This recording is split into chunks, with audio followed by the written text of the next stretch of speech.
Surprise! Step on up! Hey, isn't that Charlotte?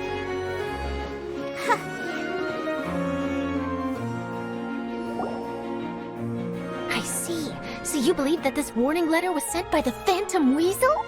Absolutely. I've said it before and I'll say it again. The Phantom Weasel never acts as you expect. He must have faked his own death 10 years ago using a body double.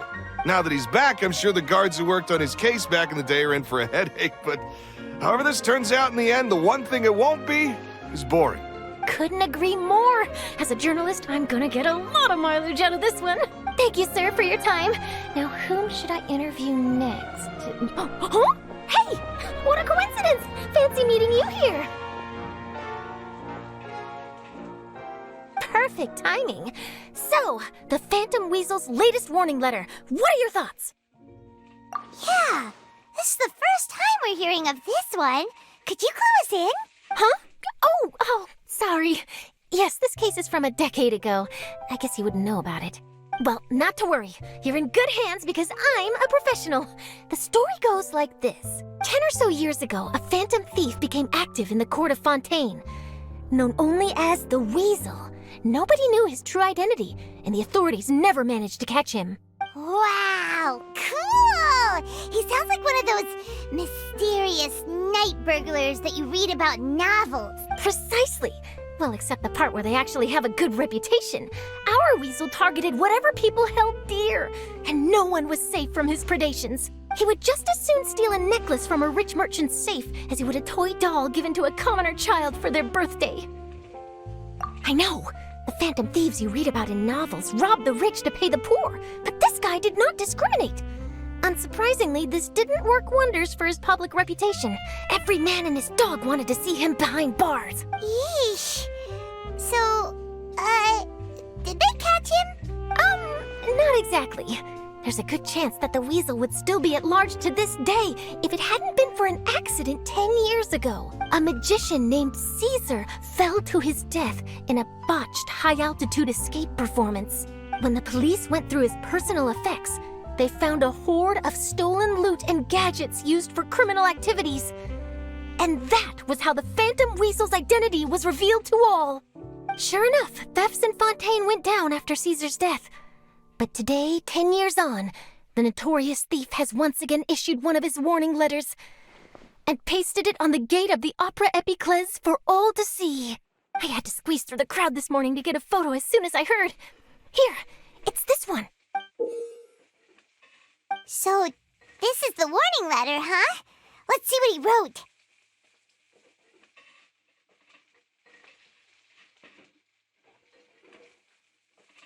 3 days from now, when evening falls, I shall take from you that which you hold most dear at the opera house, just as you did to me 10 years ago. This is, without a doubt, a clear declaration of criminal intent. After years of laying low, the Phantom Weasel is back with a vengeance. What once seemed like an open and shut case has been blown wide open again. But why has he reemerged now, and what does he want? I sense an epic scoop, and I'm going for it. Uh-oh. If this thief will steal anything that other people value, does that mean even we might be targeted?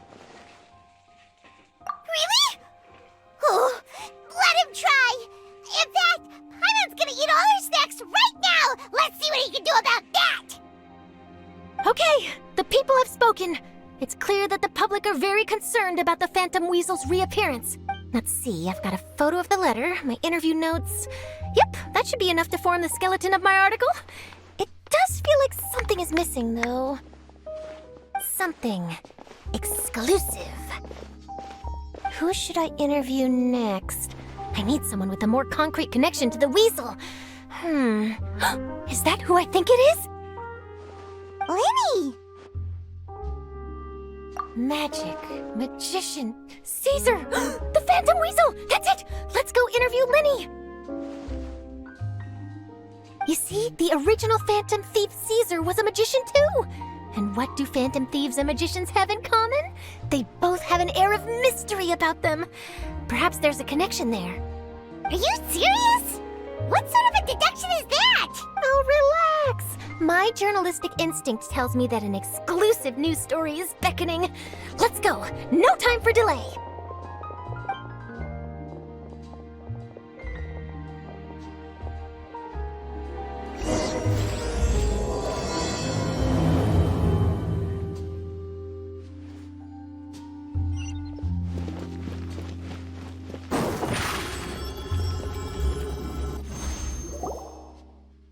Wow, Mr. Magician!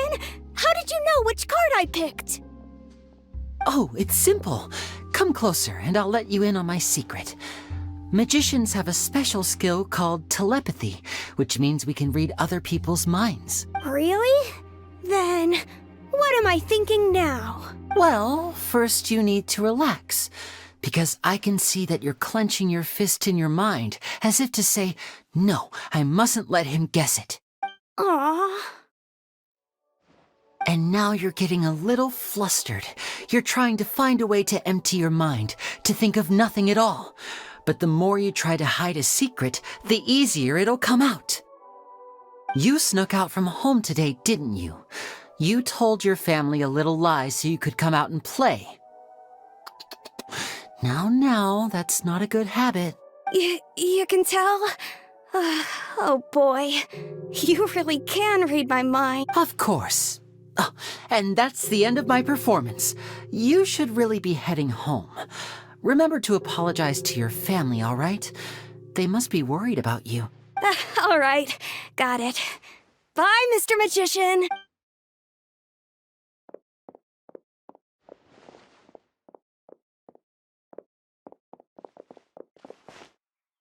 Hey, Lyney? Why, hello. We meet again. Are you looking for me? What's the situation? Well, why don't you guess, Mr. Telepathic? Oh, please. You didn't believe that spiel, did you? The power of telepathy is quite beyond me. I'm sure that child would beg to differ. Seemed like you were right on the money. That was nothing more than a little trickery. I made an educated guess based on his micro-expressions. That, plus the fact that he was the only kid here without his parents, and he looked as guilty as sin. He made it easy for me. You guys, on the other hand, let me guess. Don't tell me you're here for the Phantom Weasel, are you? Wow, got it in one! Is this more of your trickery at work? Wait, really? No trickery this time. It was pure luck. His warning letter's been the talk of the town, so I figured that maybe you were asking around about that. Bingo! I plan on writing a column reporting on the latest news about the Phantom Weasel. So, Lyney, what are your thoughts on this infamous thief's reappearance? To be honest, it makes me angry. Angry? Why? You read his letter, right? The Phantom Weasel claims he's planning something in 3 nights' time at the Opera House. That's the night I'll be performing there. Huh. What are the chances? Wait a minute, you don't think he's after you, do you? Well, if he is, then his warning is clearly a direct challenge to me personally. And if he's not, then it's still going to be a huge headache for me. The mere mention of the Weasel's name is enough to scare people off. So once the contents of that letter get out, barely anyone will be showing up to watch my show. But I've been preparing for this for a long time. I'm not about to let him ruin my big day. This leaves me with only one choice. I have to expose the Phantom Weasel's identity before the show begins. Really? So what you're saying is, we might get to see a live duel between a famous magician and an infamous thief? Wow, this has exclusive written all over it. To be honest, I'm not sure if I'll emerge the victor. The Phantom Weasel is a notorious crook, infamous for his inscrutable methods. You're being far too modest, Lyney. I think your magic tricks are even more inscrutable than those of a thief. Thanks for the compliment, though I have to say I don't care much for the comparison. A lot of people liken magicians to thieves because we both have the ability to make things disappear without the person noticing. But there's an important difference that these people overlook. Allow me to demonstrate with a quick magic trick. Here, I have a flower, just an ordinary flower that was picked not long ago. Watch it carefully now. 3, 2, 1. It's good! That's the question. Where did it go? Therein lies the difference between us. Thieves make precious things disappear, but only magicians make them reappear. If I could now invite you all to check your clothes, there might be a surprise in there somewhere. A surprise? Let me see!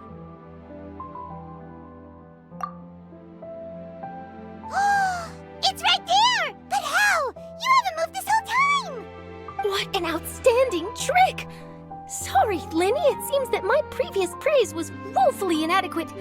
Clearly, magic is the superior art form to theft. Don't worry, I didn't take offense. I just wanted to take the opportunity to perhaps change some of the preconceived notions you might have about magicians. Since Caesar's death, a lot of people associate magicians with criminality. It can be quite frustrating. I can imagine. Coming back to your trick just now, might I presume that you are well versed in floral symbolism? For example, magicians often use rainbow roses in their flower-related performances to represent passion and romantic encounters. But you used a Lumidu spell, which, if I'm not mistaken, allude to separations. I'm curious to know if there was any deeper meaning behind this choice? Impressive knowledge. It's no wonder you're such a successful journalist. But I'm afraid I don't know the first thing about floral symbolism. I'm just in the habit of using Lumidu spells in my magic. It sounds like something I should look into, though. I'll buy myself a copy of Fontaine's Floral Language Facts when I have some time. But it'll have to wait until this phantom weasel business is behind us. Well noted. In that case, this brings us to the end of our interview. I, for one, am looking forward to the final showdown between you and the thief. Please feel free to get in touch to update me on any further developments. Otherwise, I will of course see you at your show in 3 days' time. But let's hope the Phantom Weasel is caught by then. If there's nothing else, I'll be off. You've given me lots to work with here, and I've got no time to lose if I want to write that exclusive piece. I'll see you all later.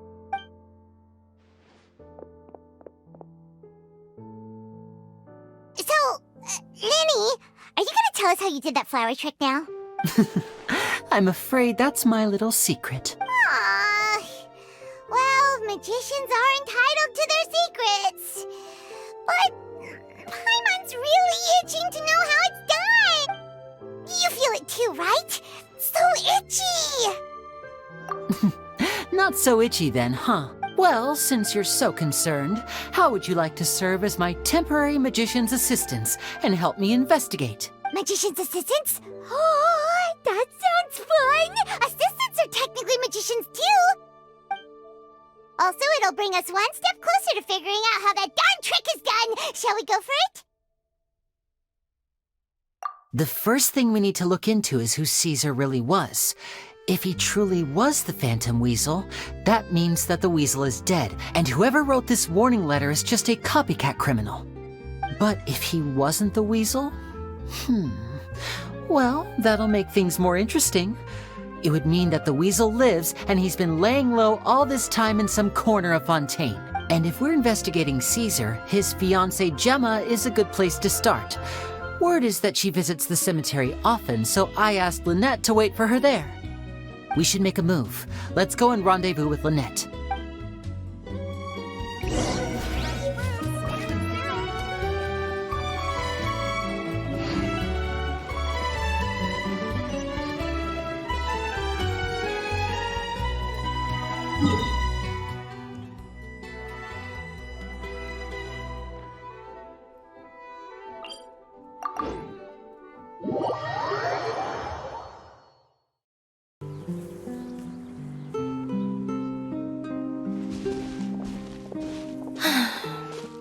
Sorry, I bumped into the Traveler and Charlotte en route, and we ended up chatting for a while. It's been a while, Lynette. We're working as Lyney's temporary assistants in the investigation of the Phantom Weasel.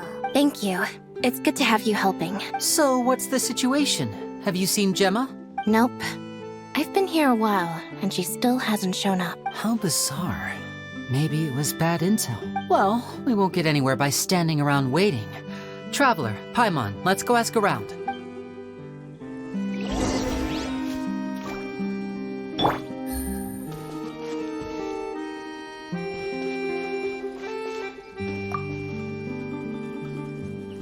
Excuse me, good sir. Do you by any chance know a Gemma? Gemma? You mean Caesar's fiancée? Sure I do. What's this about? I'm just trying to get a hold of her because I need her help with something. I heard she comes here a lot. Yeah, she does. Poor thing. It's no secret why either. She's heartsick.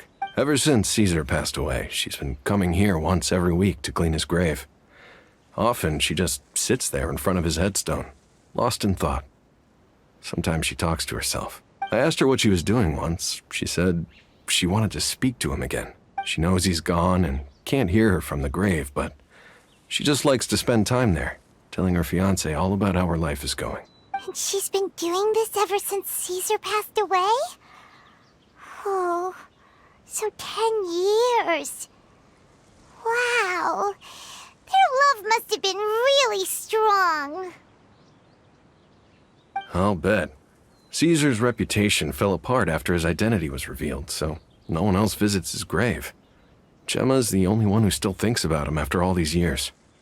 I don't know if the mind lives on in the waters after death, but if it does, I'm sure Caesar must be grateful to have someone who remembers him fondly. If I'm honest, I think this is all so unfair to poor Gemma. Her fiancé was a low-life crook. He doesn't deserve someone like her. Anyway, all of that said, she's running later than usual today. Normally, she'd be sitting in front of his grave by now. I wonder if she's okay.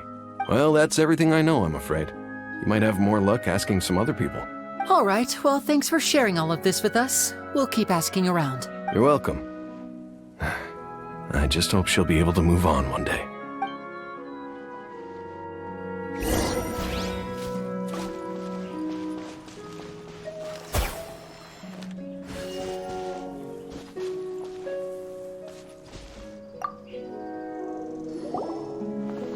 Did you hear the news? They're saying the Phantom Weasel's back. You're kidding. Wait, isn't he dead? I don't know anymore. All sorts of news flying around nowadays. I can never tell what's true and what isn't. But what if, just hypothetically, I mean, what if this weasel's the real deal and Caesar was framed? Called it. Seriously, 10 years ago, on the day it all went down, I said to myself, you know what? This guy's been set up. The Caesar I knew was a good guy. He gave balloons to children on the street, for Pete's sake.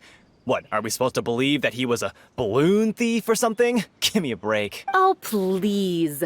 Weren't you the one cursing his name to high heaven when the police announced the news? You were all, that gosh darn lousy son of a, you think you know a guy, or words to that effect. Wait, did I say that? I don't seem to recall. Hello there. Sorry for disturbing you, but I couldn't help but notice you were discussing the Phantom Weasel. We're actually quite interested in this topic as well, but we're struggling to get to the bottom of it. Do you think you could spare a moment to tell us a little bit about Caesar? You've come to the right people. Yep, I was there. Back when Caesar used to perform magic tricks on the street. He was a great magician. The best trick I ever saw him do was pop a transparent balloon, only for a whole bunch of doves to fly out from the inside. I was right up close and didn't blink or look away once. But for the life of me, I still don't have the faintest clue how he pulled it off. Really incredible stuff. I saw him perform too. He always used to bring some gifts along for the kids who came to watch his show, and he'd hand them out after he was done. Sometimes he even got the kids to write their wishes down, and then he'd make the items on the wish list appear in his next show. He doesn't sound like such a bad guy. But after he died, there were also rumors that he used the wish list to find out what was precious to people, with the intent to steal it later.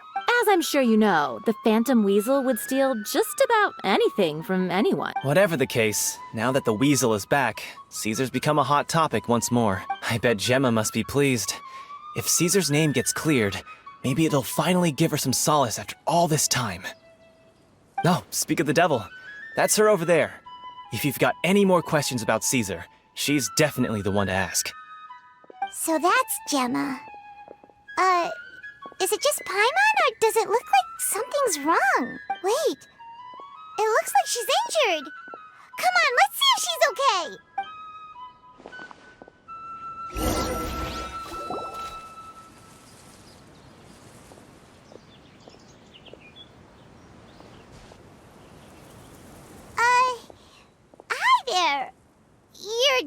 Gemma, right? Who's asking? Don't be afraid. We mean no harm. It looks like you're injured. How bad is it? Thanks for your concern, but you didn't answer my question. Who are you, and what do you want with me? My name is Lyney, and this is my sister Lynette. My name's Paimon, and this here's the Traveler. We're investigating the Phantom Weasel. The Weasel posted a warning letter this morning. If he still lives, that means that Caesar was falsely accused. You knew Caesar better than anyone else. So if you're willing, we'd love to hear what you think about all this. I promise you can trust us. We won't hurt you. In fact, we'll do all we can to keep you safe. I never believed that he was the Weasel. Huh. I suspected as much. Okay, so going back 10 years, do you remember anything strange in the weeks leading up to the accident? Did Caesar have a falling out with anyone, for instance? No, not that I know of. Got it. All right. Sorry for disturbing you. If you don't have any more questions, please leave. I want to be alone with him.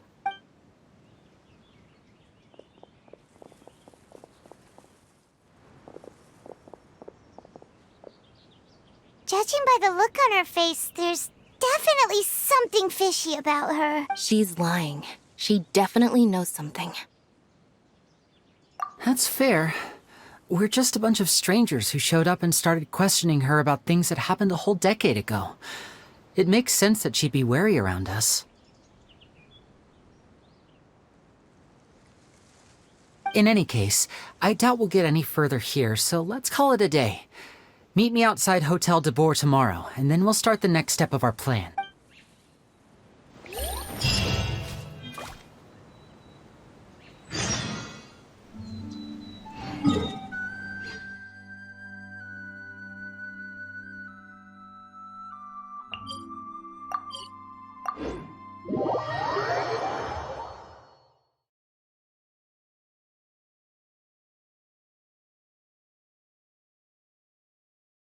Looks like the situation has changed again.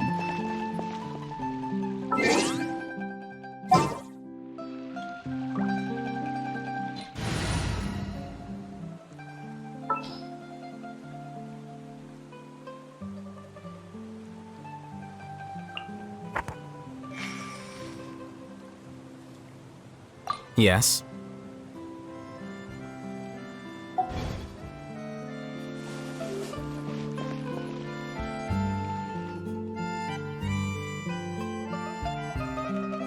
Over here.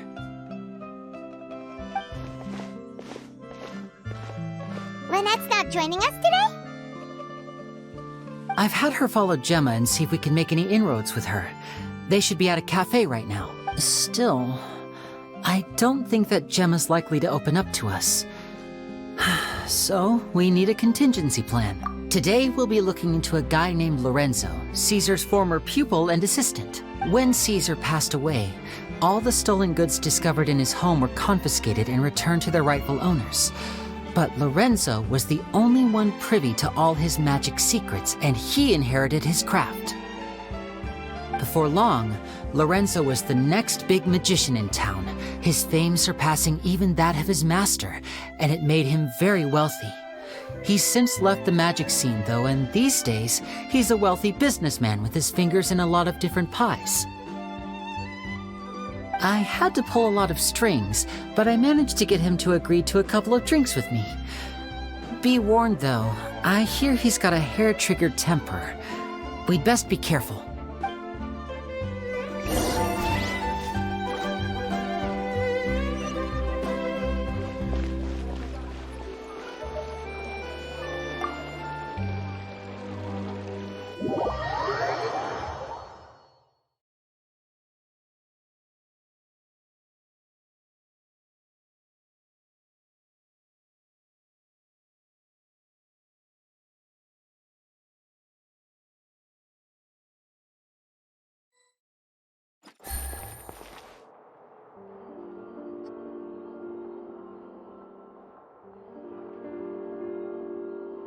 You neglected to mention that you were bringing 2 other people with you.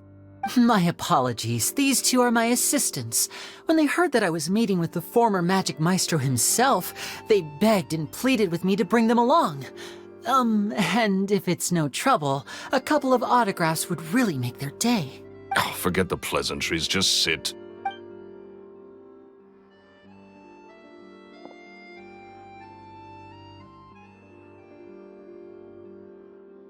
Get a load of this guy.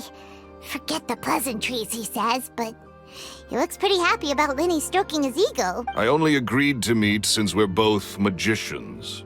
Do me a favor and cut to the chase. I have more important things to do than drinking. Much obliged, sir. As it happens, the matter I want to address is also related to magic. Yesterday morning, a warning letter from the Phantom Weasel appeared on the entrance to the Opera House. He claims to be planning something for the same evening that I'm scheduled to do a magic show there. As such, I believe that I may well be his target. I have to get to the bottom of this to ensure that my show can go ahead as planned. Naturally, any investigation into the Weasel starts with a few questions about Caesar, who... What is there to investigate?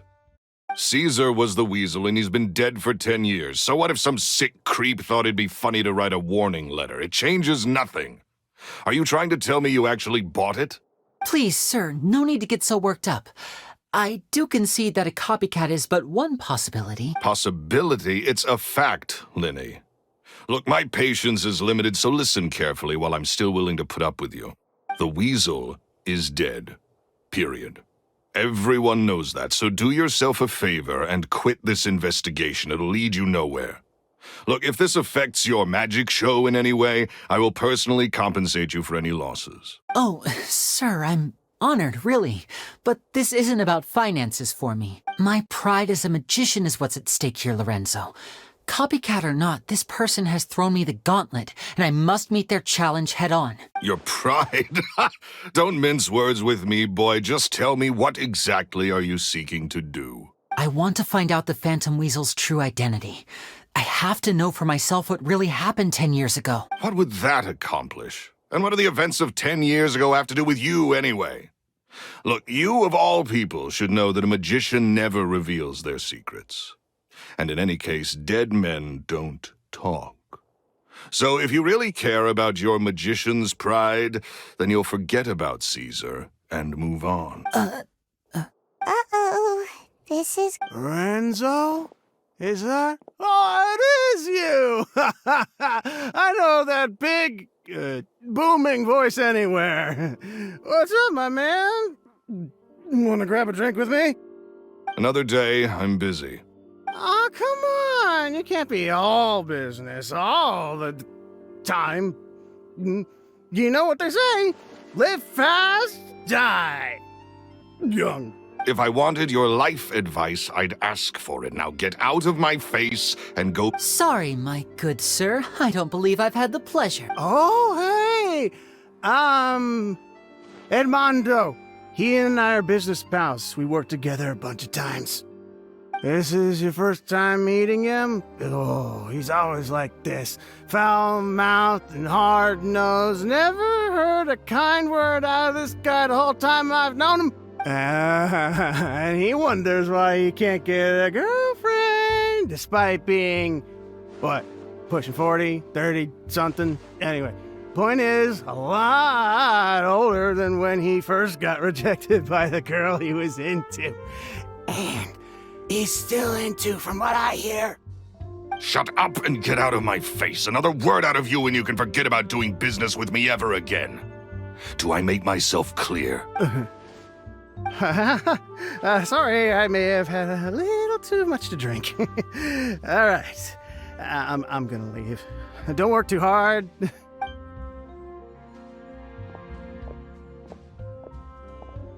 I think it's high time I made a move as well. If you really want to investigate this, Lyney, be my guest. But if nothing good comes of it, don't say I didn't warn you.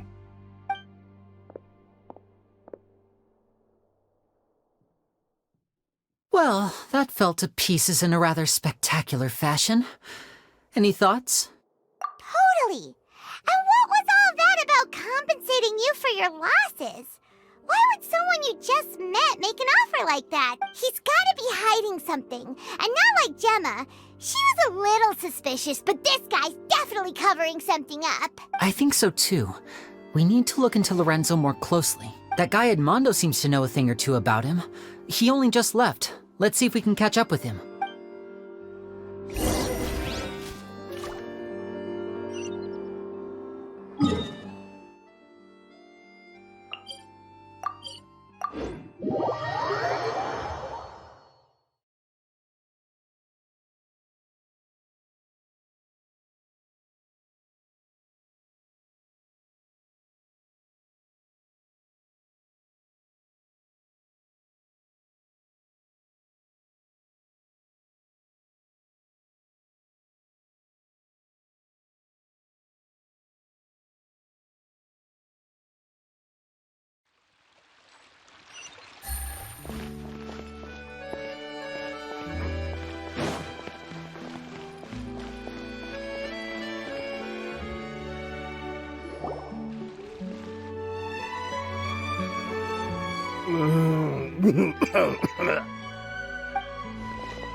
You okay there? Who are you? Oh, it's you guys. Don't worry about me. I must have had one too many. I just need to ride. I said way too much back there, didn't I? Yeah, I nearly talked myself into complete financial ruin. Note to self, no more drunken chats when Lorenzo's around. So, he was serious about threatening to cut you off? Ugh, Paimon knew he was a bad egg! Hey! Keep your voice down. Don't go prying into Lorenzo's personal affairs. Bad things happen to people who ask too many questions. Or make an enemy out of him. What kind of bad things? Don't even ask. I'm sorry. I'm gonna have to cut this conversation short. I'm not crossing that line again. And take it from me, trouble with Lorenzo is one thing you don't need in your life. You saw him flare up back there. I don't know what you said to him, but clearly it touched a nerve. That's not a good sign. You're too young for this. Don't get in over your head. I'm leaving.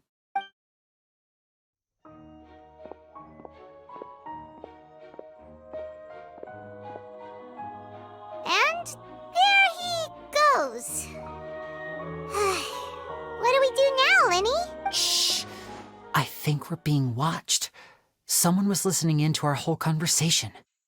Don't say anything and don't look back. Any altercation in the city will attract the guards. We'd better take this elsewhere.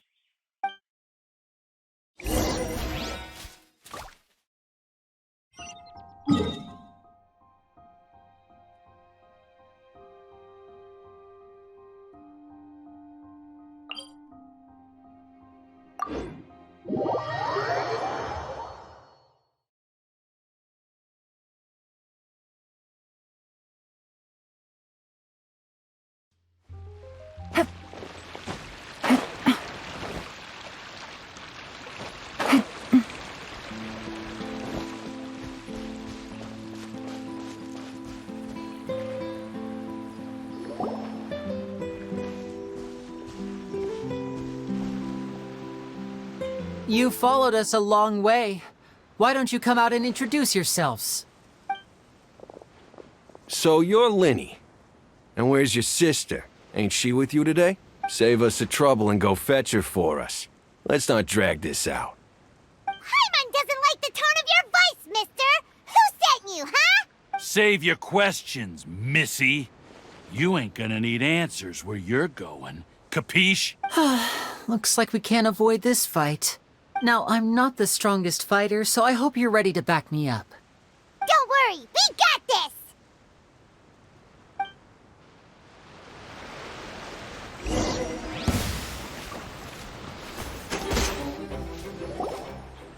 Curses. They're tougher than we thought. Vision wielders are always trouble. Intimidation ain't gonna work like it did on the lady. Come on, let's scram!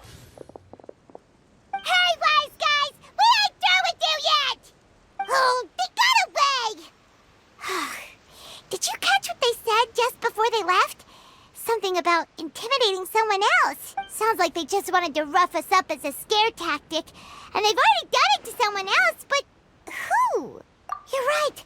She was injured when we saw her yesterday, and she acted like she had something to hide. Maybe she was too scared to tell us the truth because those guys had threatened her. Well, if that's the case, she should be more willing to open up to us once she learns that those thugs won't be bothering her anymore. Let's head back to the cafe and see if we can get any information from her.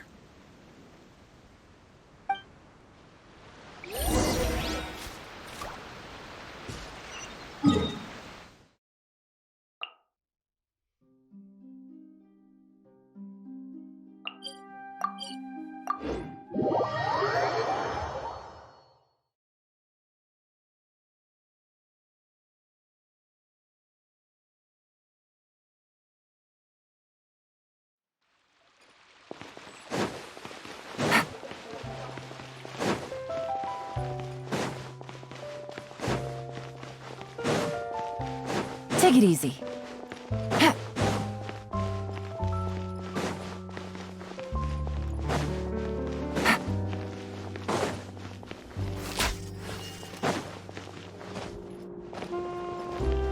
Take it easy.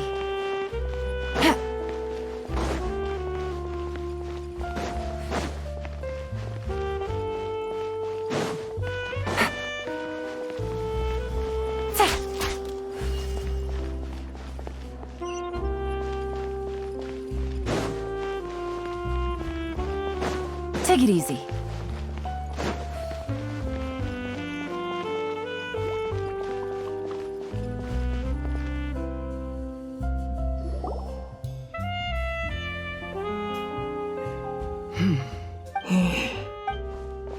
Gemma? You again. What is it this time? We just ran into the men who've been threatening you, and we gave them a taste of their own medicine. So, you can relax now. We're here to protect you. What? Why? I didn't tell you anything. Why would they come after you? Sounds like they're no strangers to you. That's putting it mildly. I know them all too well, and I hate them with every fiber of my being. It's been 10 long years, and still every time I try to look into Caesar's death, they show up and warn me not to do anything stupid. How do I know I can trust you? Do you really think you can get to the bottom of it all? And why are you doing this? I'm afraid I can't reveal all the details just yet, but I can promise you this. I will expose the Phantom Weasel's true identity. Because you see, this is a personal matter of the utmost importance. I give you my word. Trust me. Okay. How can I help you? I've heard that Caesar used to have a magic workshop where he kept a lot of his personal effects. If possible, I'd like to take a look at them. Do you know where it is? The Fleuve Sonde. But the place was sealed up by the police after his death, and no one's been there since. I also know that the Fleuve Sonde is dangerous territory. Lots of hostile groups lurking around. If you're serious about going there, please be careful. Understood. Lynette, you stay here and take care of Gemma. Don't let her come to harm. Got it. But if I'm staying here, I'm ordering dessert. I mean, bon appetit. But stay sharp, too. They're likely to come for you while I'm away. Okay. All right. Power saving mode off. I'll start taking this more seriously now.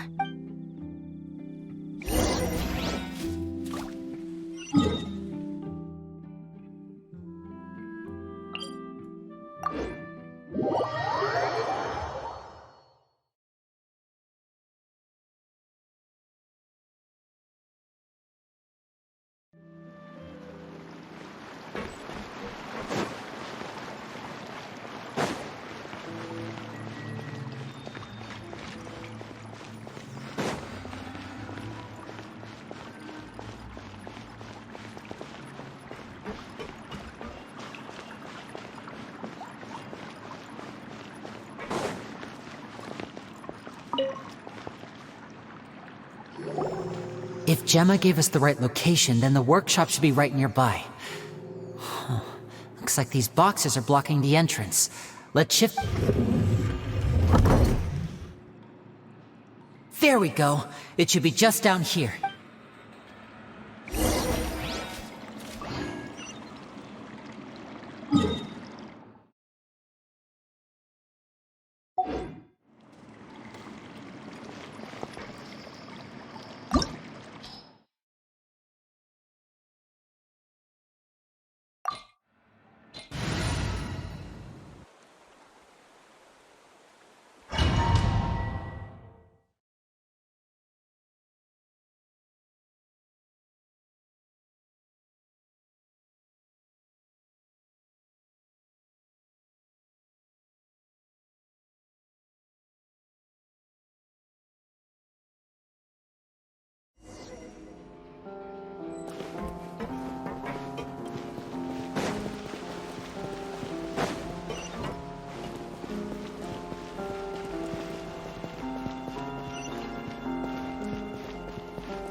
Caesar's workshop.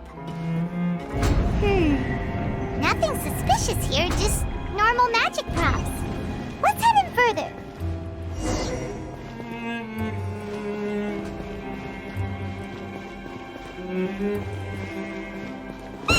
What was that? Oh, is this one of Caesar's gadgets? Guess we must have triggered some sort of device.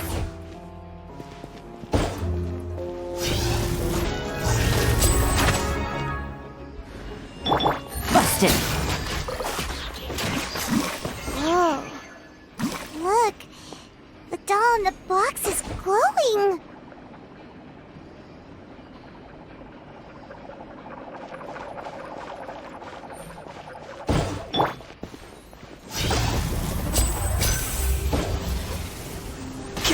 There's something written on the card on this doll.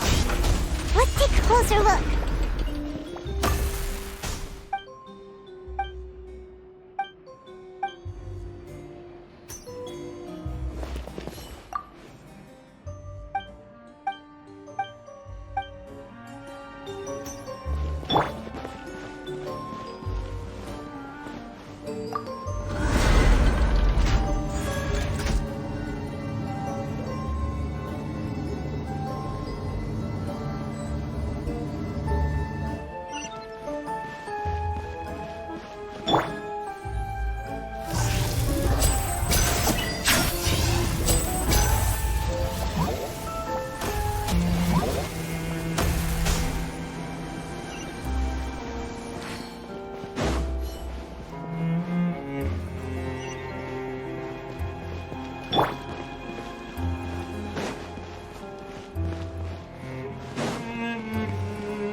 That's weird. Have we reached the end already? There's nothing here. Maybe this was a wasted trip. This place seems a little too ordinary for a magician's workshop. There's a distinct lack of mystery. We've triggered quite a few devices on the way here. I'm starting to wonder whether Caesar built this whole place as one big, elaborate magic contraption. If so, then there must be more to this place than meets the eye. Maybe a hidden room somewhere. Aha! If I just move this book, then hopefully... and... presto! A secret passageway! How did you know? I'm a magician too, and apparently great minds really do think alike. Looks pretty big inside. Let's head in and take a look around.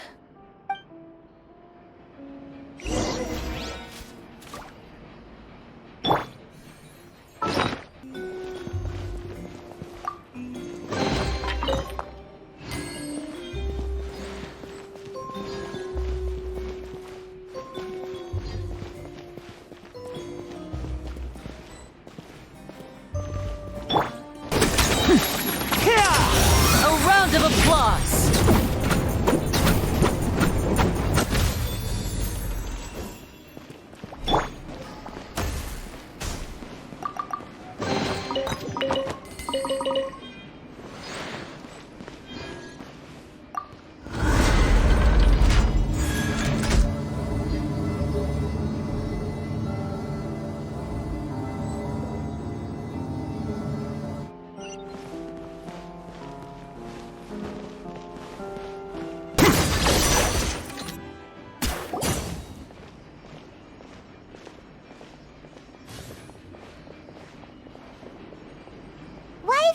Lyney?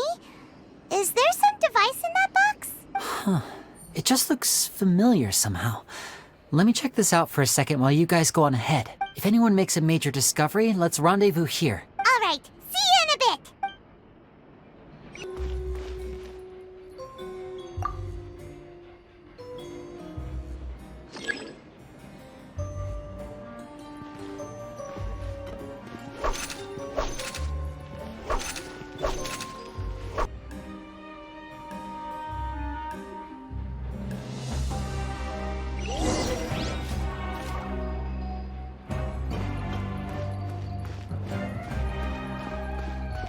Wow!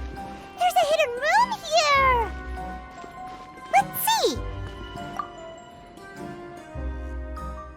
This book's thick as a brick!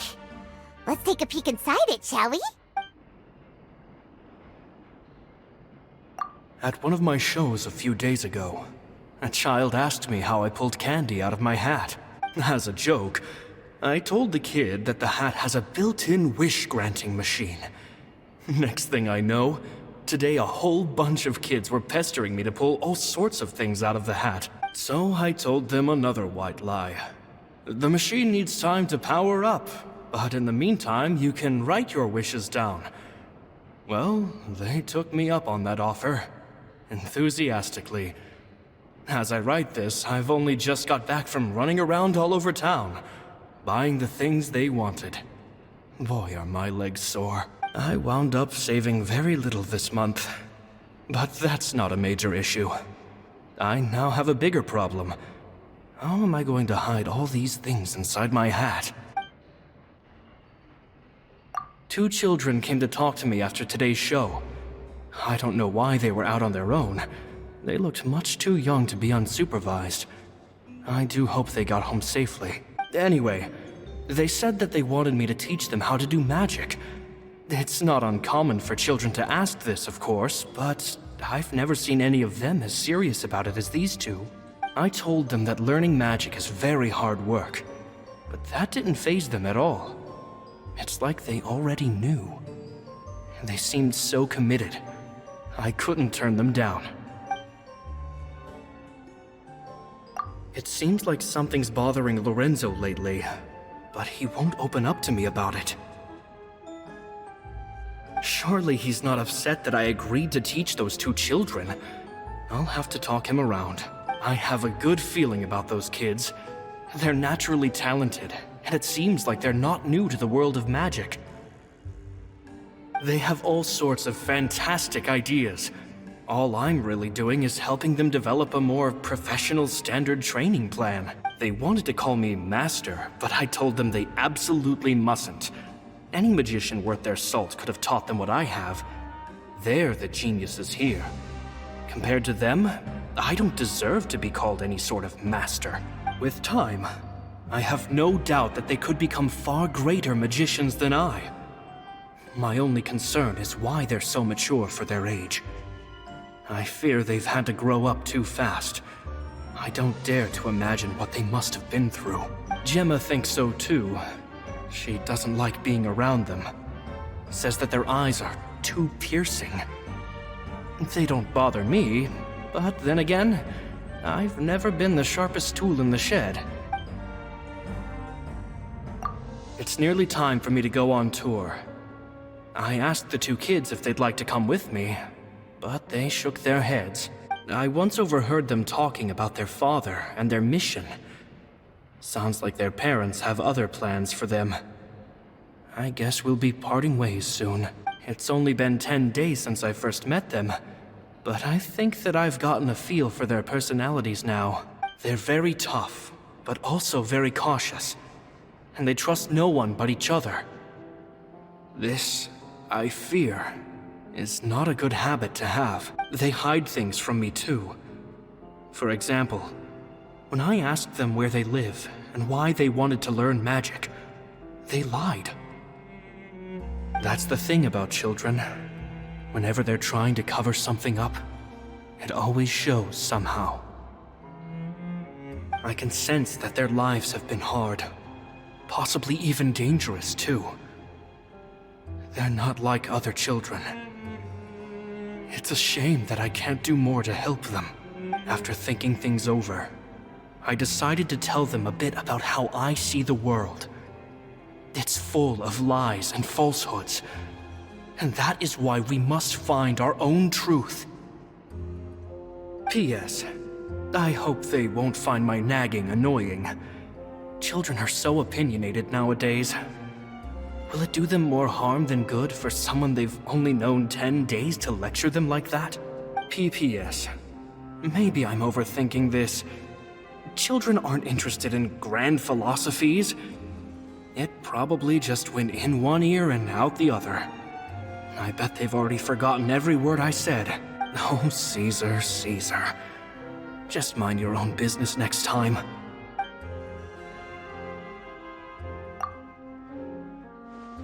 Two magic geniuses with a father and a mission, huh?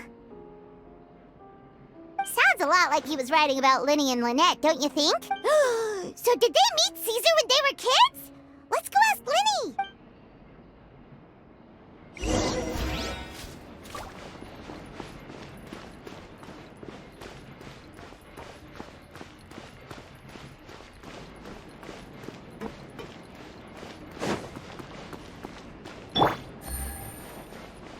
Take it easy.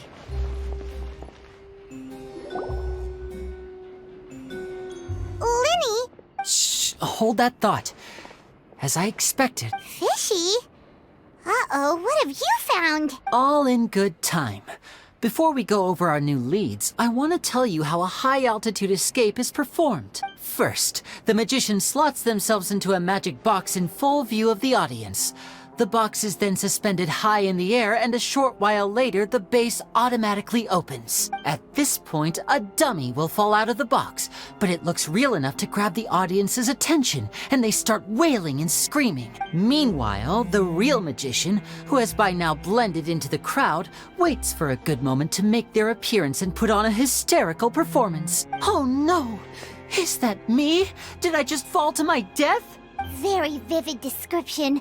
Paimon can really picture it. And then what? The audience's gaze then turns to the magician, and by the time they realize what's happened, the dummy has vanished, as if everything that just happened was some sort of shared illusion.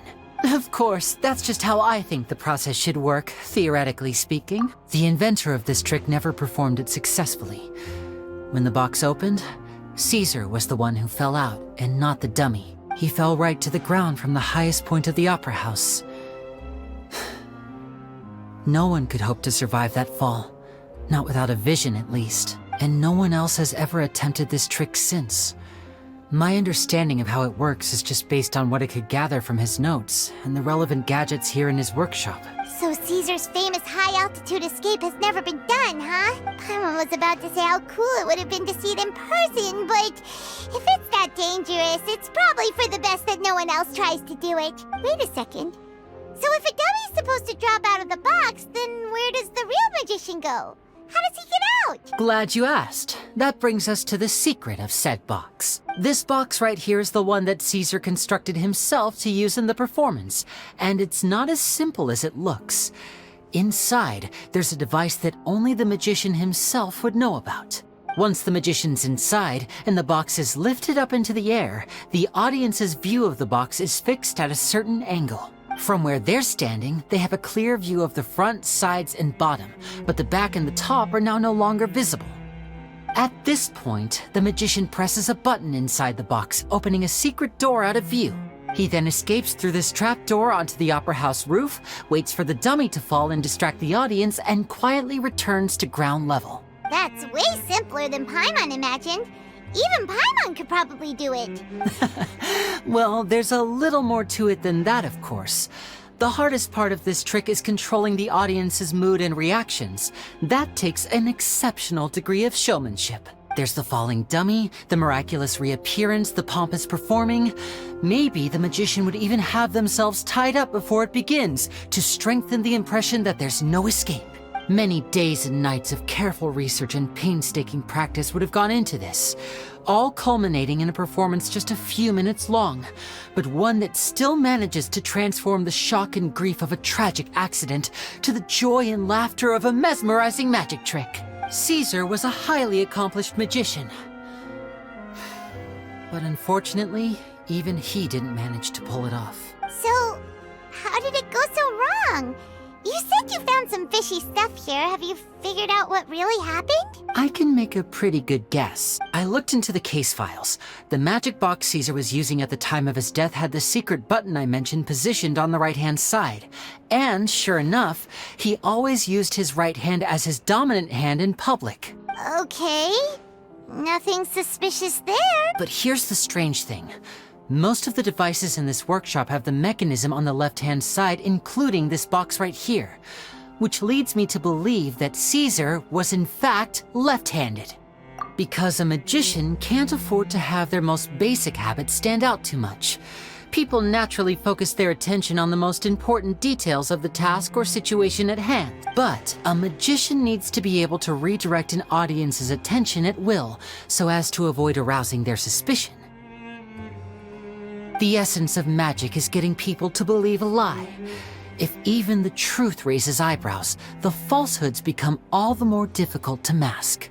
And so, Caesar trained himself to use his right hand to align with his audience's expectations.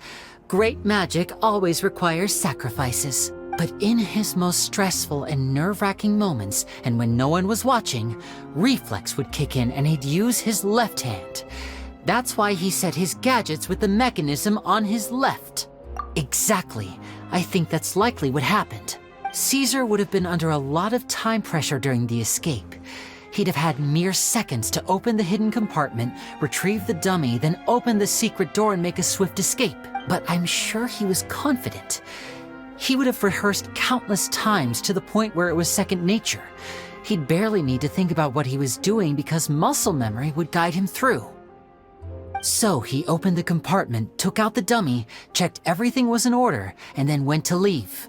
With his left hand, he reached for the button, and suddenly, his heart skipped a beat.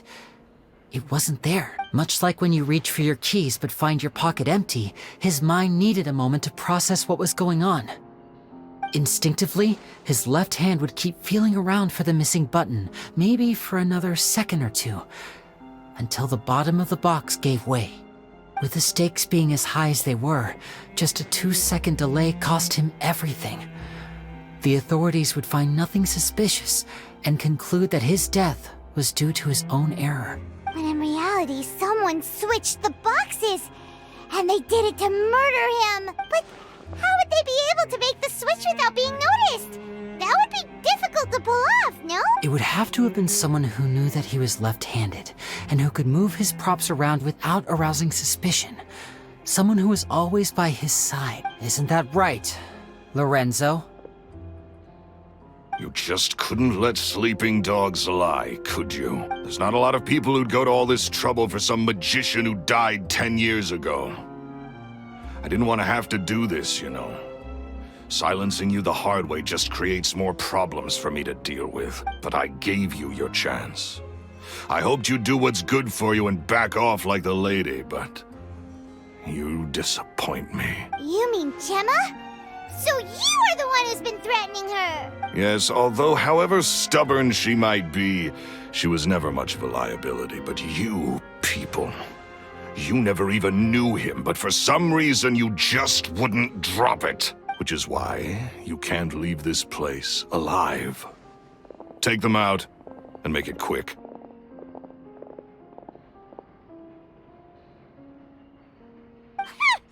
Do your worst!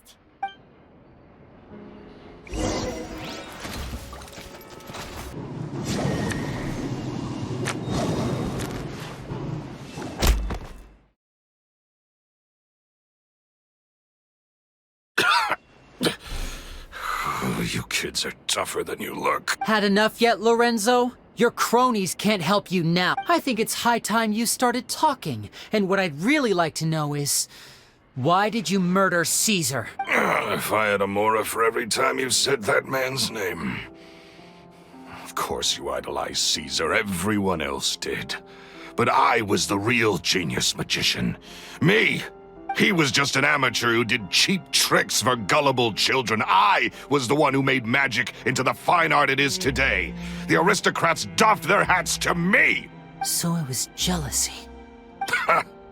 Jealousy. Hatred, more like. I hated Caesar. All he cared about was his magic. He lived and breathed. He poured everything into his street performances and his stupid tours like it was just a hobby to him, never bothering to think about Mora. What sort of fool devotes their life to the art of deception and never has a Mora to show for it? But the people loved him, didn't they? Oh, how they looked up to him. No one gave me a second look. All I ever heard was, "Oh, your master's amazing, isn't he?" Amazing. Yeah, so amazing that he was completely broke. Every other apprentice was living it up at their master's expense, but no, not me. I put in all the work, mastered all the skills, and it brought me nothing more than the life I already had. He forbade me from using magic to trick people out of their Mora. There was nothing he hated more than that. And with his reputation in Fontaine, it was too risky for me to go it alone. As long as he was alive, if I dabbled in my own brand of money-making magic, he would expose me, and it would destroy me. I had to kill him. There was no other way. He had to go. And this was your only motive? It was reason enough. What other motive would I need? Well, I was under the impression that there might have been other factors at play. For instance, maybe you were in love with Gemma, but she was engaged to Caesar. In love with Gemma? Don't be ridiculous. Guess I was wrong about that then. Next question. Are you the Phantom Weasel? I am. Caesar was so strict with me. He insisted that his way was the right way, that the sole purpose of magic was to bring joy to the world. I never bought into any of that. I was more interested in the practical value of magic. Sure enough, it helped me fill my pockets with all kinds of valuable treasures. Oh, yeah! Charlotte told us that the weasel would steal whatever people valued, no matter how much it was worth. That's just how it looked from the outside. What would any thief want with second-rate loot? I've only ever targeted high-value items. I stole cheap things as a way of practicing my craft. It was other people's overactive imaginations that conjured up the preposterous image they then dubbed the Phantom Weasel. So that's the story, huh? Well, I hope you're ready to tell it all over again during your trial. What choice do I have? You're a pack of wolves, and you've got me between your jaws. You've seen what's here, and my last-ditch effort to stop it getting out has failed. What else can I do? So be it. I've enjoyed power and wealth for the last 10 years, the likes of which Caesar could never give me. I wouldn't choose for things to end this way, but I regret nothing. Very well. In that case, I'll contact the guards. Traveler, Paimon, keep an eye on Lorenzo for me. I'll meet you just outside the workshop when I'm back.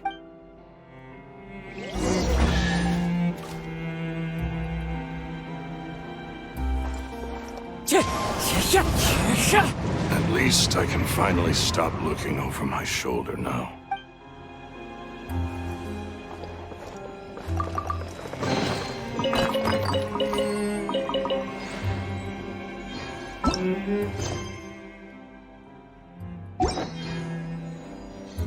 Windstrider!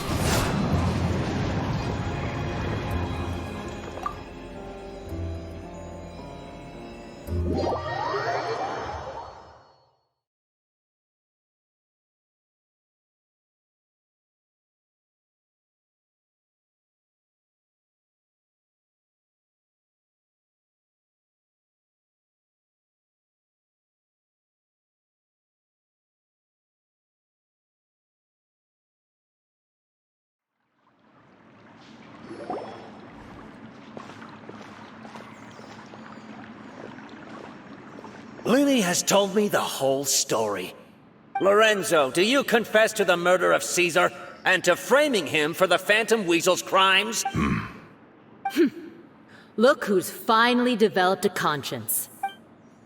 What kind of disciple murders their own master? I hope it was worth it, because there'll be hell to pay.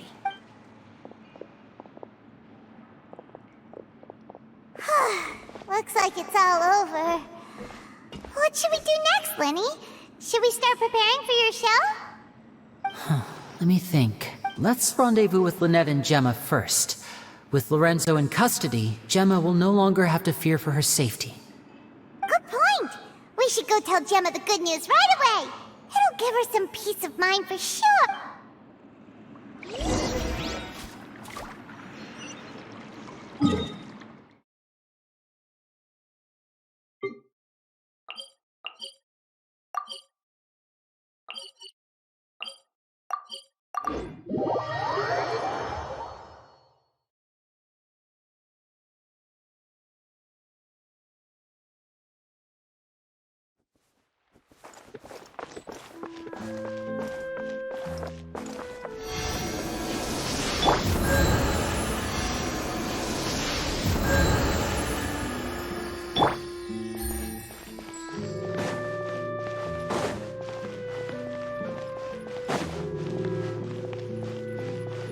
Which is more valuable, unlimited?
Ah, you're back.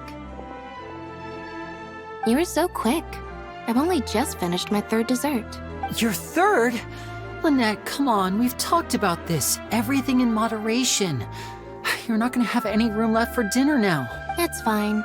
I'll shift to exercise mode and jog off the excess sugar. That's besides the point. Well, it's done now, but try to eat a more balanced diet in the future. Point taken. Did everything go okay? Of course! Lorenzo was no match for us. The guards are taking him into custody as we speak. Gosh, that's amazing. I'm sorry, I still didn't know if I could trust you, but now it seems I can.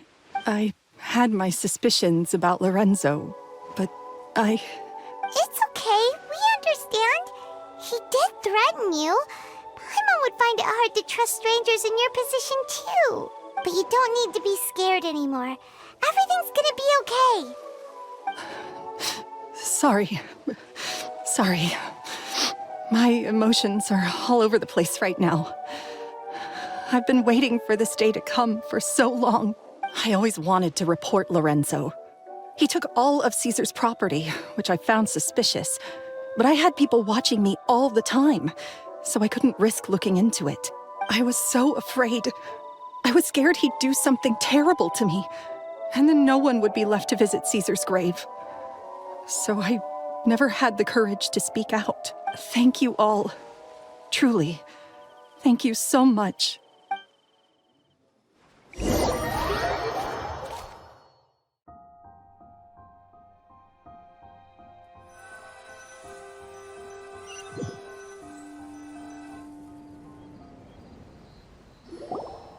Thank you all for clearing Caesar's name. I never would have guessed that Lorenzo was the real Phantom Weasel. He never showed any signs that there were problems between him and Caesar in public. From the outside, it looked like they got along great. To think that lowlife's been living life to the fullest all this time, while Caesar's name was getting dragged through the mud. It's a travesty. At least his soul can finally rest in peace now, thanks to your efforts. If only I'd realized before it was too late. Don't blame yourself, Gemma. This isn't your fault. Yeah, you still have the rest of your life to live. Caesar wouldn't want to see you spending it feeling guilty. Cheer up, Gemma. My brother's doing a magic show at the Opera House tomorrow evening. Would you like to come along? It might raise your spirits. This show will be a special one. We're holding it in Caesar's honor. In Caesar's honor? Really? Oh, thank you. I'll be there. Great. We'll see you tomorrow evening. Traveler, Paimon, don't be late. Don't worry, we'll be there. No way are we gonna miss out on a free magic show. Wait, Paimon feels like we're forgetting something. Oh yeah, Caesar's diary! We never found out if the two kids Caesar taught magic to were Lyney and Lynette or not.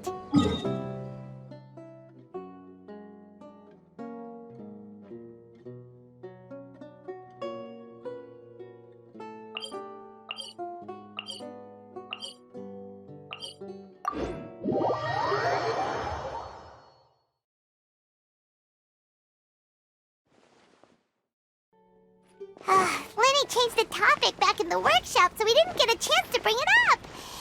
Oh well. Guess we'll just have to ask Lyney tomorrow evening.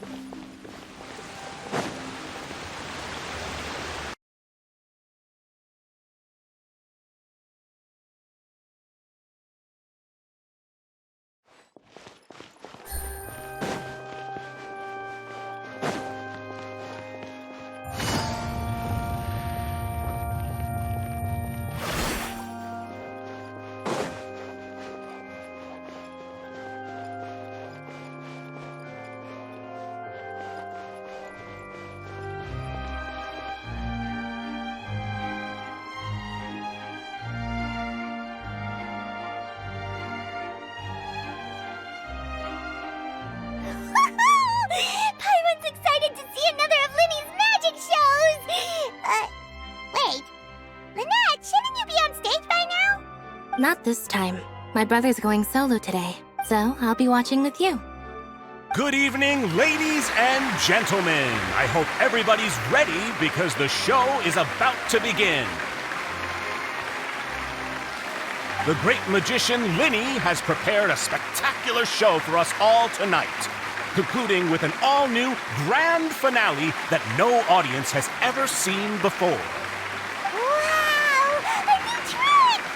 Thank you all so much for coming. Now, prepare to join me on a journey through the mystical and miraculous.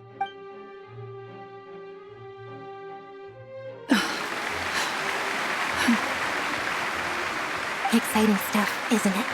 Yes, it's just... It reminds me of him. No wonder. Caesar was a famous magician too, so how did you two first meet, Gemma? Well, I was out on the street once, and I saw him performing for little children. Children love magic, because they're willing to believe in things that can't be rationally explained. Caesar had this amazing way of bringing them into a dreamlike world, and somehow, I felt drawn to him too. So I went up and asked him to do a trick for me. Aw, that sounds so romantic. What trick did he do? It was with a flower. He took it in his hand, snapped his fingers, and it magically appeared on my head. I was so happy that day. No one had ever given me a flower before that. Oh, that's so cute! Actually, now that you mention it, Lyney's done that one before. Is that right? Then I suppose he's a romantic at heart, just like Caesar. So let's treasure the time we have with him. After all, you never know when the people dearest to you might be gone. That's right. It's all over now. Paimon doesn't really know how to comfort you, but at the very least, no one's gonna be intimidating you from now on. You can breathe easy at last, right? Right. Yes, you can breathe easy now, Phantom Weasel. See? Even Lynette says... Wait, what? The Phantom Weasel? Lorenzo escaped? Where is he? What do you mean, Phantom Weasel? As Lyney once said, a performer's job is to commit fully to their role and put on a flawless performance for their audience. But once the bag of tricks is empty and the curtain falls, it's time to end the show. The spotlight is no place for someone with no more cards up their sleeve. It's been 10 years, Gemma. Aren't you tired of the grieving widow act? I think it's time to put an end to it. What are you talking about? Paimon doesn't like this riddle. Traveler, Paimon doesn't like where this is going. Come on, say something! Ladies and gentlemen, I hope you're all enjoying the performance so far. There will now be a brief intermission, after which Lyney will perform the most electrifying act of tonight's show, the one we've all been waiting for. The final performance will take place outside of the Opera House, so please make your way outside in a calm and orderly fashion. The Phantom Weasel never did like public places, did they? Don't worry, this place will be quiet soon. Let's talk somewhere else for now.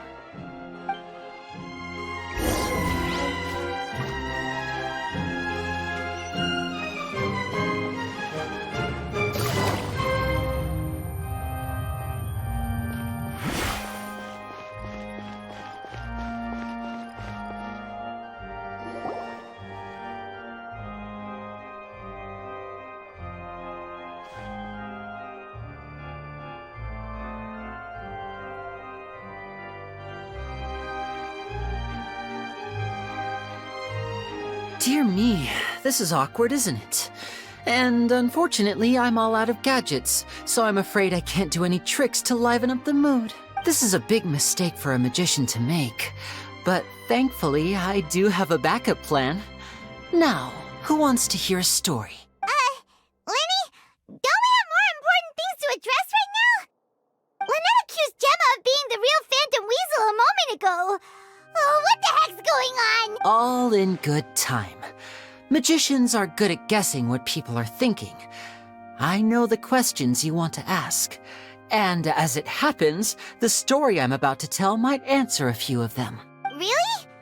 Well then, let's hear it! Paimon's dying of curiosity here! Let's go back to the very beginning. A decade ago, when the Phantom Weasel was terrorizing the court of Fontaine. She never missed a target, never left a trace, and no treasure was safe from her thieving hands. But as her infamy grew, so did the readiness of the police, and her opportunities to act became ever fewer. Every day, she ran the risk of being exposed for who she was. Of course, she could not simply take this lying down, and before long, she found her ticket to freedom.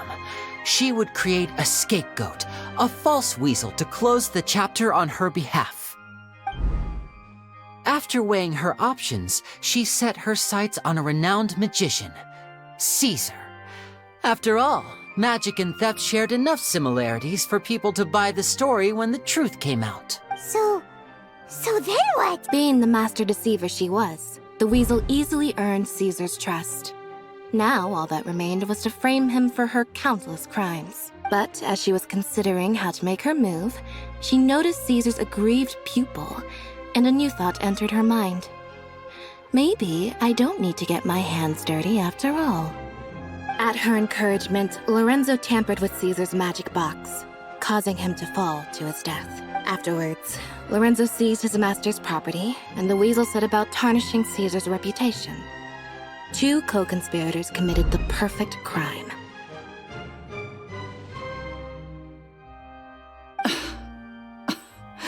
I've got to hand it to you.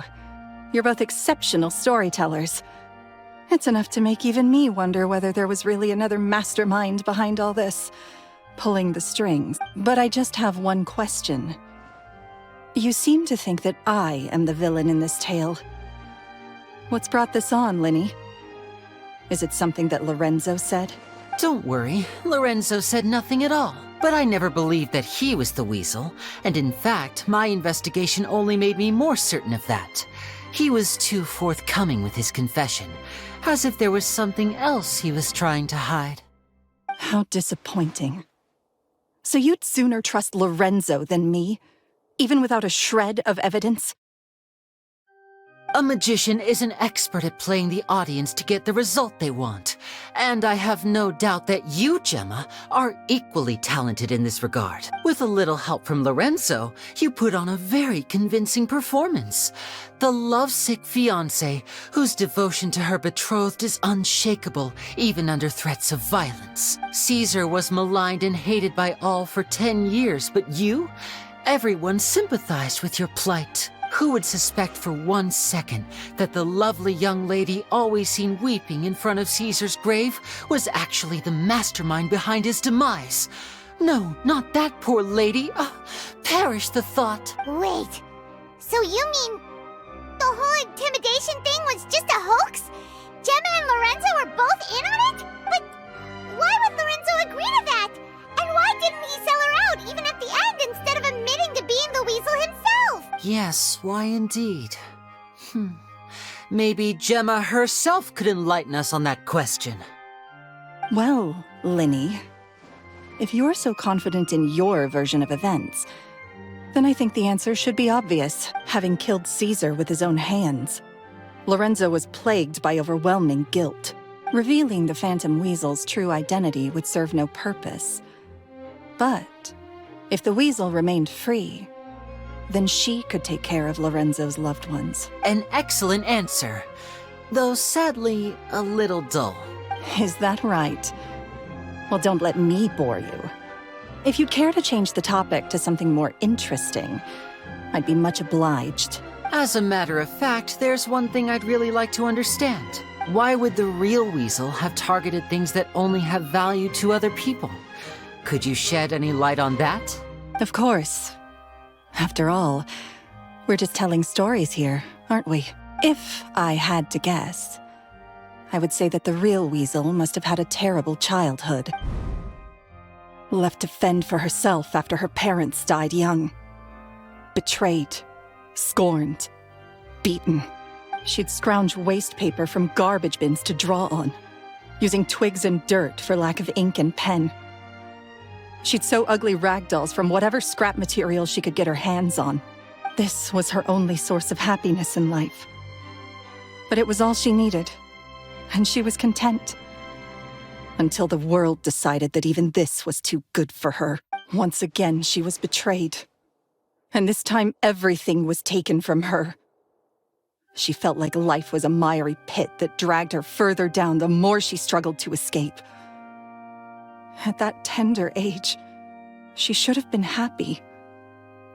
Instead, she stood in the shadows and watched with envy as all good things in the world passed her by. This was a fate too cruel for anyone to bear. Her pain became a breeding ground for dark thoughts. Thoughts which festered and grew into a twisted solution to her troubles. I detest the happiness of others, in all its forms alike. I will rob them of everything they hold to be good and true, and it will fill the void in my soul. That's some pretty heavy stuff. Now it all makes sense. Does this story satisfy you, Lyney? Yes, it is quite to my tastes. Thank you for helping to clear up my confusion. Huh. That's right. What drove you to write that letter, Gemma? What were you trying to achieve there? Because without that, none of this would have ever come to light. She didn't write the letter. After 10 long years, I'd hoped that the Phantom Weasel would be consigned to the history books by now. But it seems like someone still wasn't ready to let her finally be at peace, Lyney. Or should I call you the Phantom Copycat now? You were the one who posted that letter outside the Opera House. But why? Very sharp, Phantom Weasel. Still as shrewd as ever. Well, no need for me to be coy about it. Our goal was to clear Caesar's name. The most straightforward way to change the public's impression of Caesar was to force the Weasel to show themselves. That's it? You had no other agenda? Of course we did. We made it quite clear in the letter, I believe. I shall take from you that which you hold most dear, just as you did to me 10 years ago. 10 years ago? You mean Caesar's death? You met him? Wait. Oh, I get it. You were those two obnoxious kids. It's been so long, and you're all grown up now. I didn't recognize you. He taught you magic back then, didn't he? For what, 10 days or something? And you went to all this trouble. Why? Because you feel like you still owe him something? We remember all our debts, however great or small. 10 years ago, Caesar's reputation was torn to shreds, and his legacy was thrown out. 10 years on, and no one cares what the truth is anymore.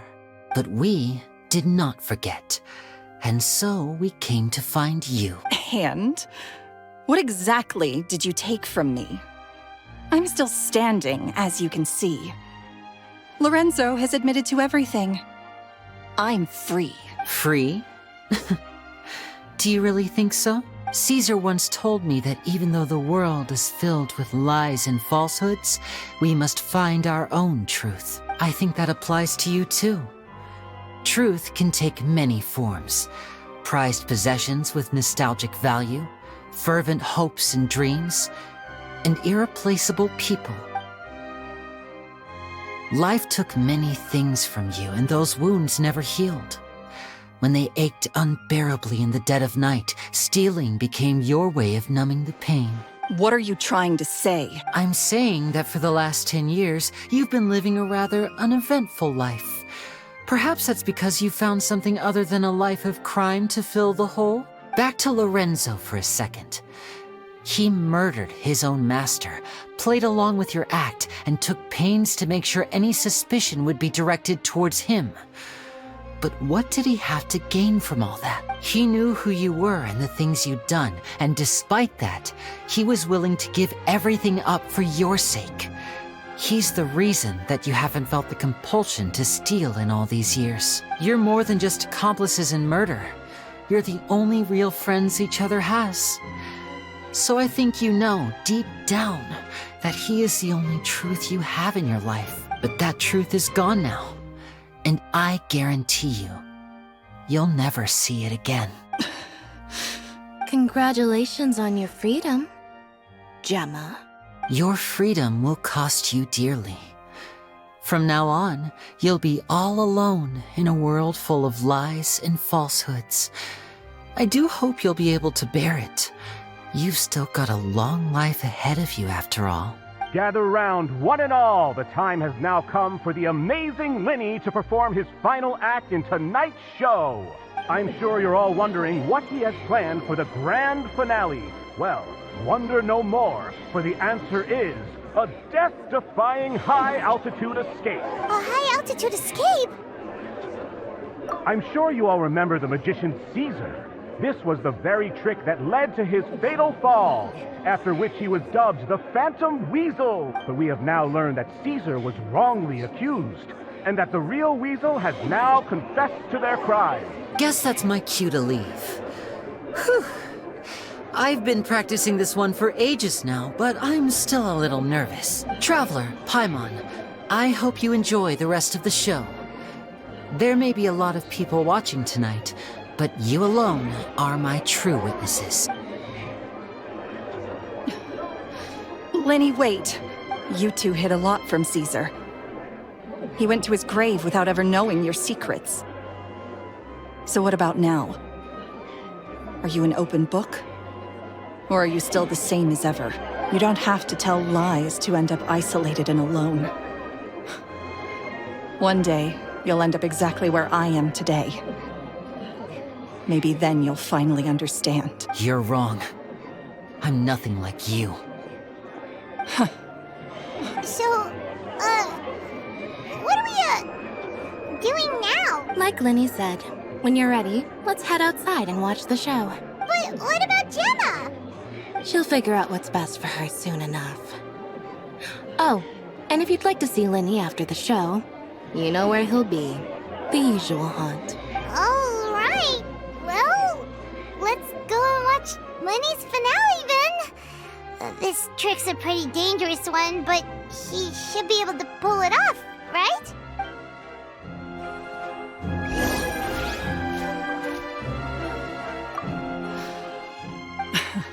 Sometimes I think I'm like a gambling addict. All I care about is winning, and it doesn't matter what's at stake. By the time I come to my senses, I'm left with nothing. Oh, if I had my time again.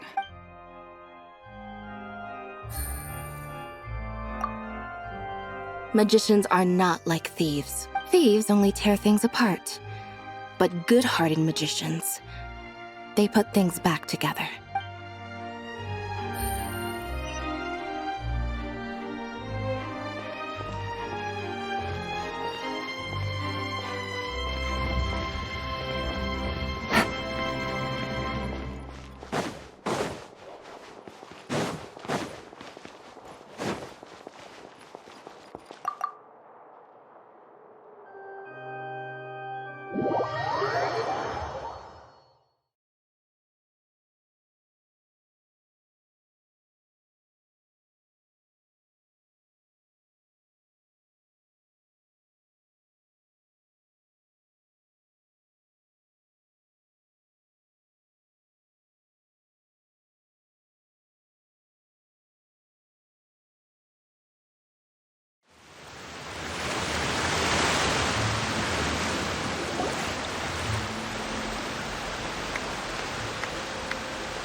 Magic should be mysterious, surprising, and defy logic.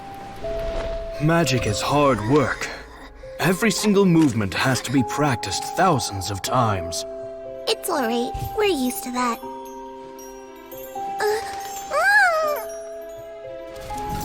We're sorry. You've taught us so much, but we can't tell you the whole truth. It's okay. Do you still remember what I told you? This world is full of lies and falsehoods. I only hope that one day you can find your own truth. What about you? Have you found your truth? Magic is my truth.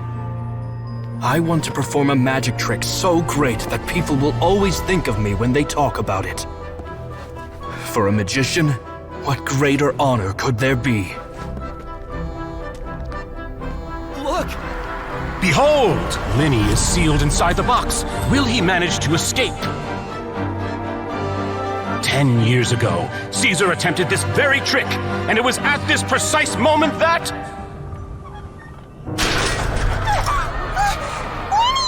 Watch out!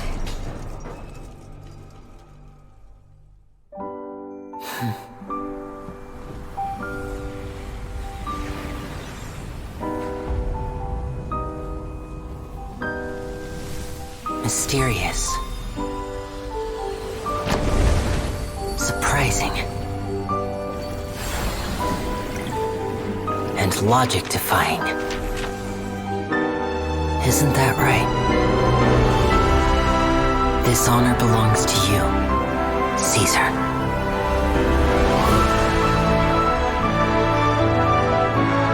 I'm just sorry it's a little late.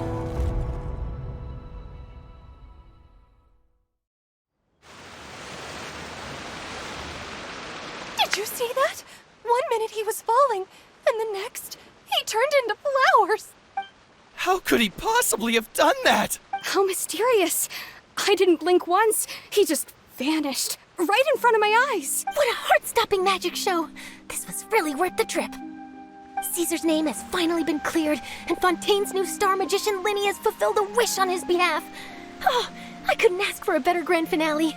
It will make a great headline for the Steambird tomorrow, even if I do say so myself. Whew. Looks like everyone really loved Lyney's grand finale. Paimon doesn't see Lyney anywhere. Where'd he go? Oh, Lynette said he'd be waiting for us at the usual hunt. But, oh, you mean the one where Caesar's buried? Yeah, that's probably it. This whole magic show kinda seemed like Lyney's way of saying goodbye to Caesar. So it makes sense that that's where he'd be afterward. Alright, let's go look for him there.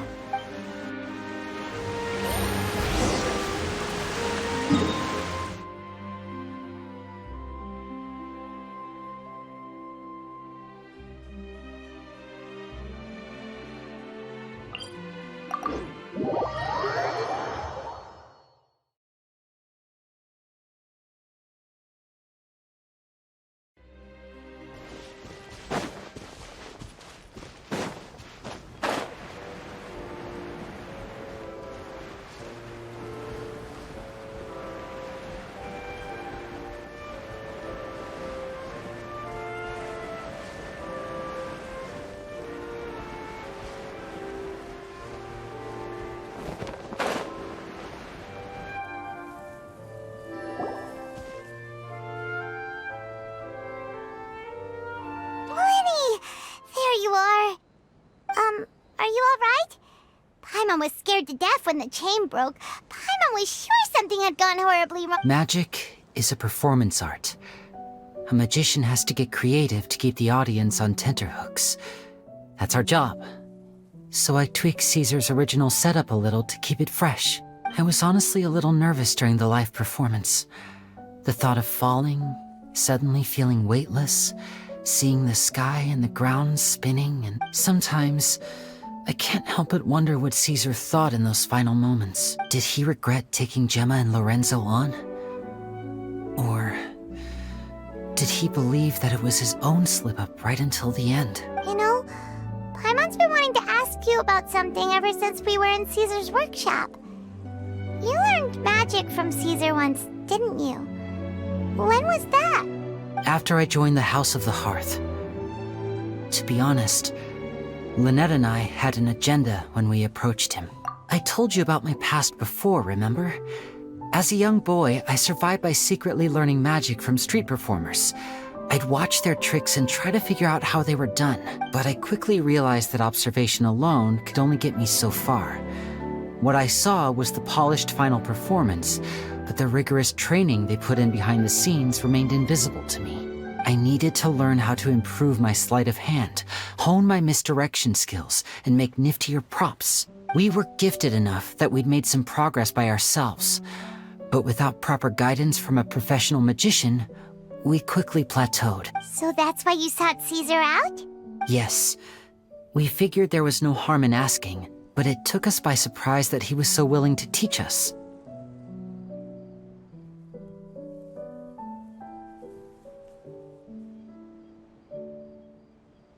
In all, we only spent 10 short days together, but he was very good to us. By contrast, we hid so many things from him. For instance, when he asked why I wanted to learn magic, I answered, "It's my passion." But in truth, there was already a lot more to the story by then.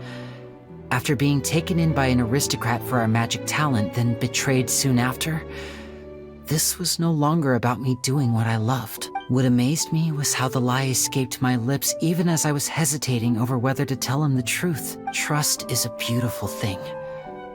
Sadly, I'd forgotten how to trust by then. Lyney.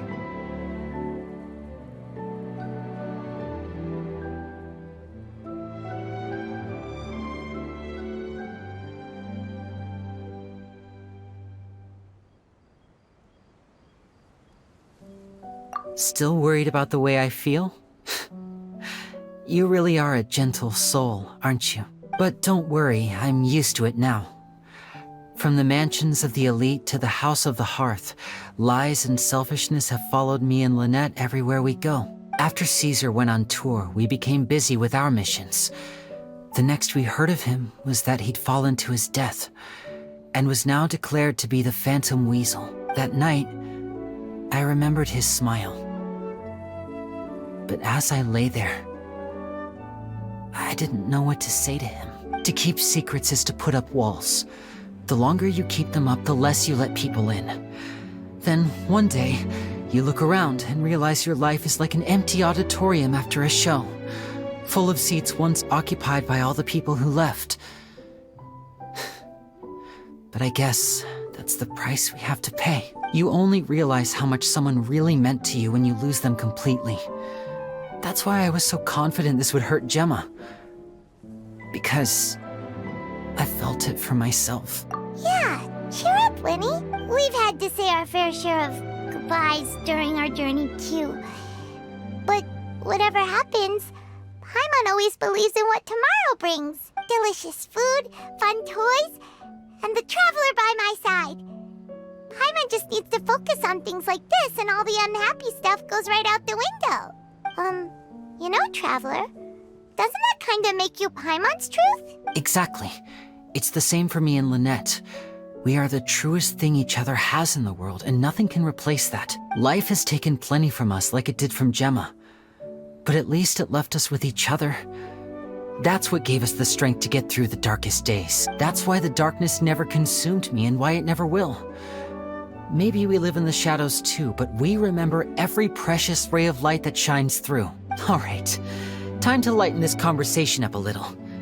What did you think of the show tonight? Were you happy with it? It was amazing! Paimon just wishes we hadn't been so distracted with the Gemma situation. We spent most of our time in the Opera House just talking and pretty much missed the entire first half of the show. Lyney, could you do just one more trick for us? Whoa, that's a bit of a tall order, I'm afraid. The show's just finished, so my sleeves are decidedly card-free right now. Aw, come on! Surely you can think of something. The Lyney Paimon knows can do anything if he puts his mind to it. Oh, all right then. I'll give it a go, but only because it's you. Watch closely. I have a flower in my hand. You liar! There's nothing in your hand! We ain't going along with this! Huh? My goodness, you're right. But I could have sworn I brought one here with me. Okay, try this. Count down with me. 3, 2, 1. 3, 2, 1. Now, have another look around. Maybe the flowers appeared somewhere else. Really? Let's see.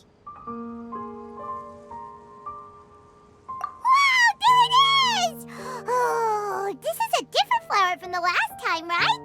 This one's called, oh yeah, a rainbow rose.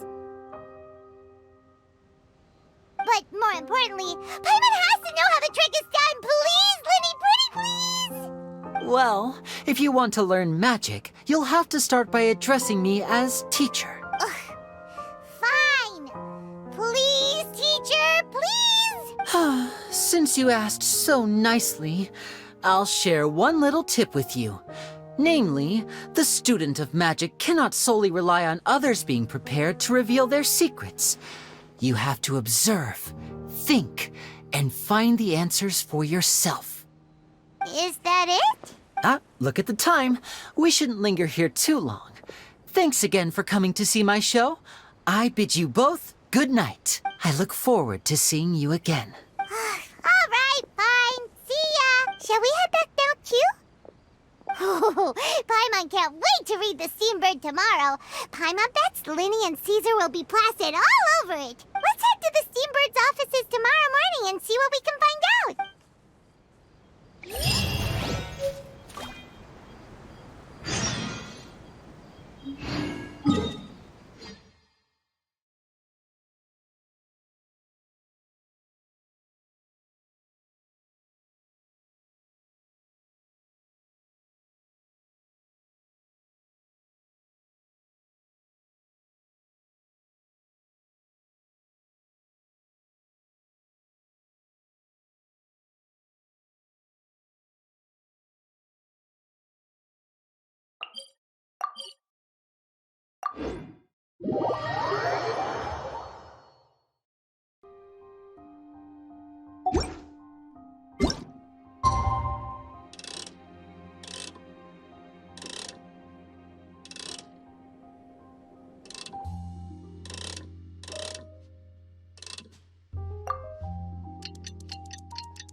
I'm very sorry, Charlotte, but my sister and I are quite busy today. I'm afraid we'll have to decline this interview. Oh, please, Lyney, I'll only take a moment of your time, if you would be so kind. Huh? What's happening here? I spent all night writing my piece about the Phantom Weasel, and it was going to go to print this morning, but just as dawn broke, I suddenly received news that Caesar's fiancée, Gemma, had contacted the guards and confessed to having been the real Phantom Weasel all along. That was quick. Hmm? Too late, bro. That was quick, you say? It sounds like I've got some catching up to do. Please, fill me in. Whoops. Aha! My instincts did not lead me astray. You do have something to hide. Gemma turning herself in must have something to do with Lyney's performance last night. Maybe watching my high-altitude escape trick reminded her of a better time with Caesar, and she could no longer ignore the voice of her conscience. Huh. Okay, then. Wait, no, there must be more to it. If that's all it took for her to have a change of heart, how did it take her 10 whole years? Well... Oh, I remember now. You and Gemma were nowhere to be found after the show. What happened between you? Quickfire question, where did you all go after the show? Oh, we went to the cemetery and Lyney did a private magic trick just for us. Actually, glad you mentioned it, because that reminds Paimon, guess what? Lyney started using rainbow roses in his tricks. What? I don't recall ever having received a rainbow rose from you myself. Is this supposed to mean that they're more important to you than your own sister? No, I just, What now? Oh, did Paimon say something wrong again? This is getting pretty awkward. What do we do, Traveler? Seems like this interview wasn't meant to be. Well, never mind. There's always next time. Forgive my persistence, but when there's explosive news waiting to be found, I can't turn away. The news about Gemma has already made waves, and I'll stop at nothing to get to the bottom of it all. Apparently, one of the things she said to the guards was that her final wish is to see Lorenzo one last time. There's clearly a web of complicated relationships there. Can't blame me for being curious. All right, I guess I'll leave you to continue the rest of your conversation in peace. Bye for now.